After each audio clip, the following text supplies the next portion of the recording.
السلام عليكم. يا رب تكونوا جميعا بخير وفي أحسن حال. من أكتر الأسئلة اللي بتوصلني عن القناة الأسئلة المتعلقة بالخامات الأساسية في الشغل بتاعنا، ومن ضمن الأسئلة دي الأسئلة المتعلقة بالزنك والتيتانيوم. تحديدا الناس ما بتعرفش تفرق بينهم وما بتعرفش إيه الفرق بينهم في الاستخدامات، وأنا كنت اتكلمت عنهم قبل كده في فيديوهات عمل الألوان زي ألوان الأكليريك، لكن النهاردة إن شاء الله هنتكلم عنهم بشكل خاص.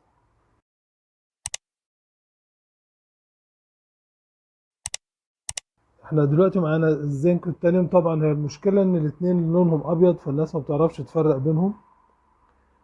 ده معانا ده التيتانيوم زي ما احنا شايفين، ده شكله، وده الزنك وده برضو شكله، الاتنين لونهم ابيض زي ما احنا شايفين اهو.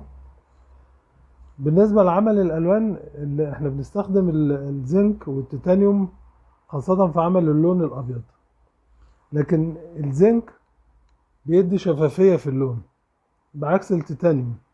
التيتانيوم بيدي تغطية عالية وبيكون معتم اكتر بكتير من الزنك. لذلك النهاردة لما بنيجي نعمل لون ابيض مثلا، بنعمل لون ابيض تيتانيوم وبنعمل لون ابيض زنك. اللون الابيض التيتانيوم بيكون ناصع البياض، اما اللون الابيض الزنك بيكون مايل شوية، خاصة بعد الجفاف بيكون مايل شوية للاوف وايت، ما بيكونش ابيض ناصع زي التيتانيوم بالظبط. ودي من الفروقات اللي بينهم المهمة. ولو حبينا نعمل الوان مثلا زي الالوان الاكليريك، لو هنعمل الوان فواتح بيكون الاختيار الافضل طبعا هو التيتانيوم، لان التيتانيوم عشان ناصع البياض بطبيعته بيفتح اي لون بيتحط عليه من مركزات الالوان. اما لو هنعمل الوان غوامق بيكون الاختيار الافضل هو الزنك، لان الزنك عشان فيه شفافية عالية بيحتفظ باللون اكتر من التيتانيوم بكتير، ما بيكسروش، يعني بيكسروا بشكل بسيط، مش زي التيتانيوم خالص زي ما هنشوف مع بعض دلوقتي.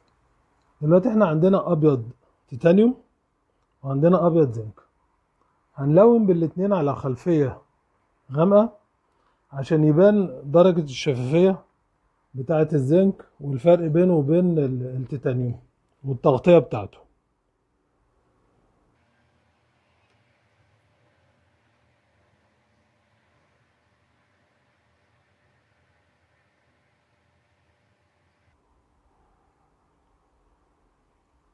ده التيتانيوم.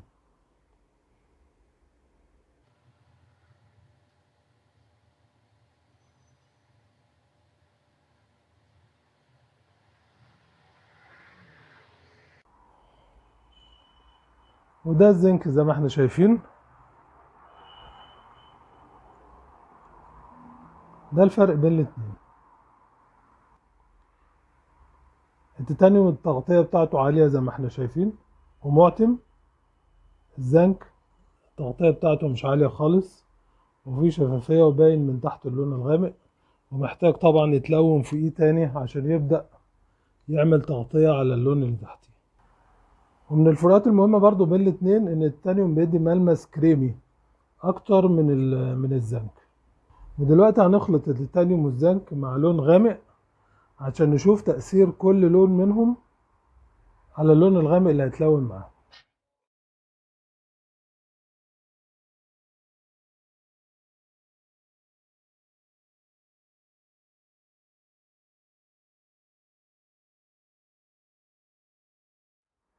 طبعا باين معانا الفرق بين درجة الابيض التيتانيوم والزنك.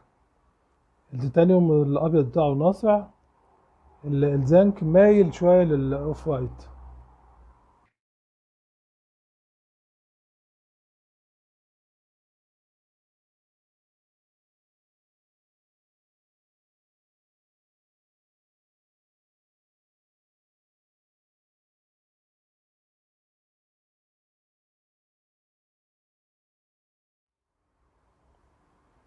هنا هنخلط مع التيتانيوم.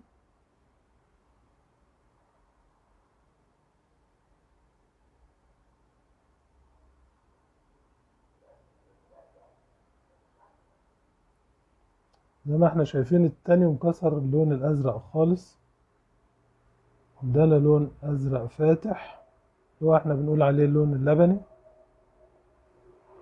او السماوي الفاتح.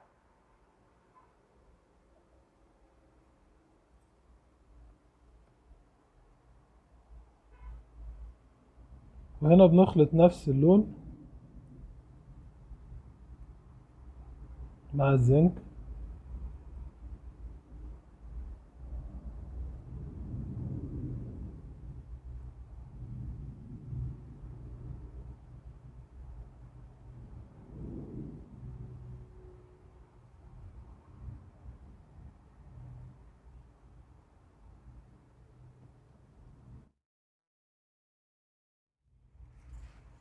واضح معانا طبعا الفرق بين الدرجتين وتأثير التيتانيوم على اللون وتأثير الزنك على نفس اللون الأزرق، وده بسبب شفافية الزنك. التيتانيوم مفهوش الشفافية دي.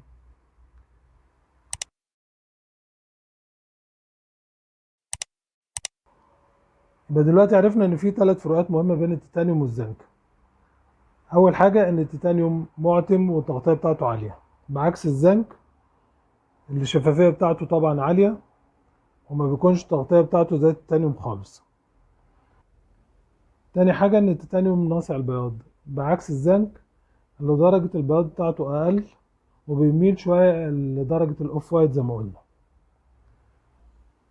تالت حاجة اننا لما بنستخدمهم في عمل الالوان، التيتانيوم بيدينا الملمس الكريمي اكتر بكتير من الزنك، والفروقات اللي بينهم دي هي اللي بتخلي التيتانيوم ليه التأثير القوي على اي مركز الوان يتخلط معاه، في حين ان الزنك ملوش نفس التأثير بنفس القوة على نفس اللون لما بنخلطه معاه زي ما شفنا مع بعض في اللون الازرق.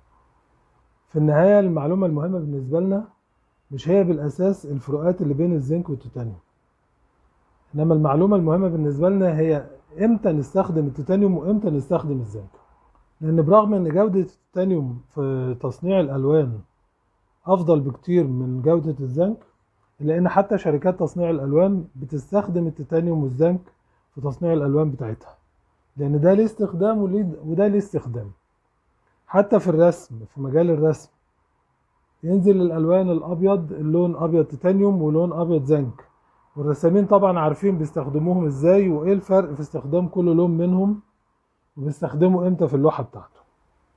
اتمنى تكونوا استفدتوا من الشرح بتاعنا النهارده وعرفتوا ايه الفرق بين التيتانيوم والزنك، واي استفسار تقدروا تكتبوا لي تحت الفيديو، وما تنسوش اللايك والشير عشان المعلومة توصل لاكبر عدد من الناس، واللي مش مشترك معانا في القناة يعمل سبسكرايب عشان يوصله كل جديد.